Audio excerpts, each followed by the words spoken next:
विषय तसा फार गंभीर आहे की चाळीसगाव शहरातील शासकीय जागेवर जे अतिक्रमण झालंय त्या संदर्भात शासनाने एक 25 मार्च 2026 रोजी GR काढलेला आहे की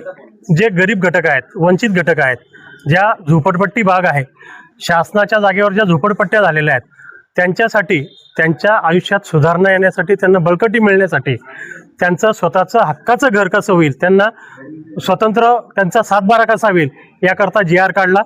परंतु दुर्दैवाची गोष्ट अशी की या संदर्भात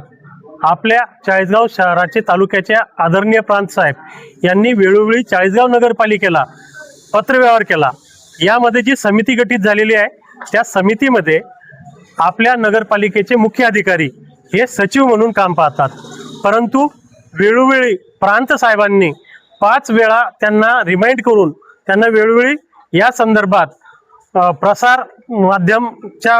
याच्यातून जनजागृती करण्याच्या संदर्भात वेळोवेळी पत्रव्यवहार केला। परंतु शासनातले आमच्या नगरपालिकेतील गेंड्याच्या कातडीचे अधिकारी हे स्थानिक लोकप्रतिनिधींच्या कदाचित दबावाखाली होते की काय, आणि आमचे चाळीसगाव शहराच्या अध्यक्षा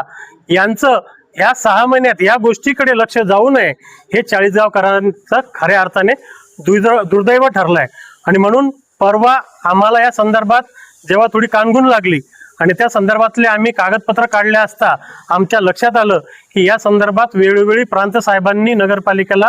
पत्रव्यवहार करून नगरपालिकेच्या अधिकाऱ्यांनी या संदर्भात कुठलाही डाटा, मग तो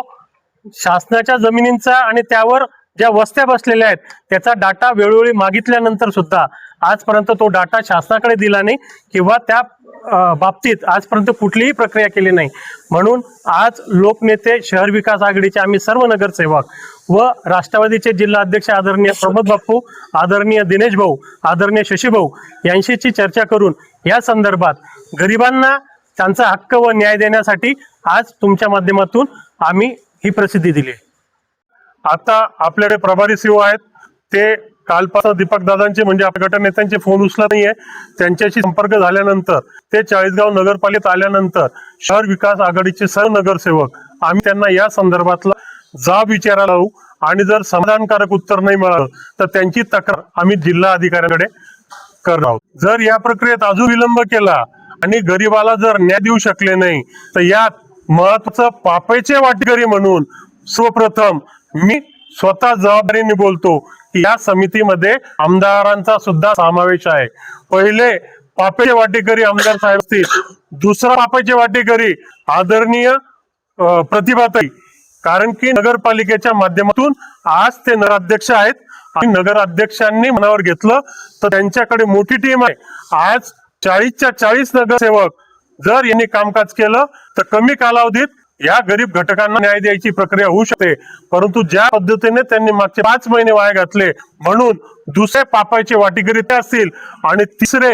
जे तुमच्या आमच्या घामाच्या कष्टाचा पगार येतात परंतु काम दुसऱ्याच्या सांगण्यावर ऐकतात, असे तिसरे घटक मुख्याधिकारी व त्यांचे सगळे सहकारी म्हणजे त्या प्रक्रियेतील सगळे अभियंता हे पापाचे वाटेकरी राहतील। की हा मुद्दा या आधीच नगरपालिकेत विषय पलटावर आला पाहिजे होता, अजेंड्यावर आला पाहिजे होता, कारण की जनजागृती करत असताना याला एक खर्चिक धोरण असेल आणि त्या खर्चाची प्रक्रिया साठी परवानगी म्हणून तो ठराव नगरपालिकेत होतो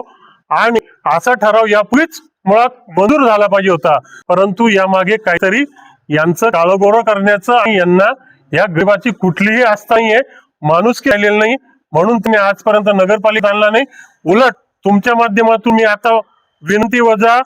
यांना अध्यक्षांना हे करतो, इशारा देतो की त्यांनी तातडीने या विषयासाठी उद्याच्या उद्या 2 दिवसात 3 दिवसात मीटिंग घ्यावी, हा विषय मंजूर करावा आणि तातडीने गरिबांसाठी काम करण्यासाठी सर्व नगरसेवकांच्या मदतीने हा विषय लवकरात लवकर मार्गी लावावा।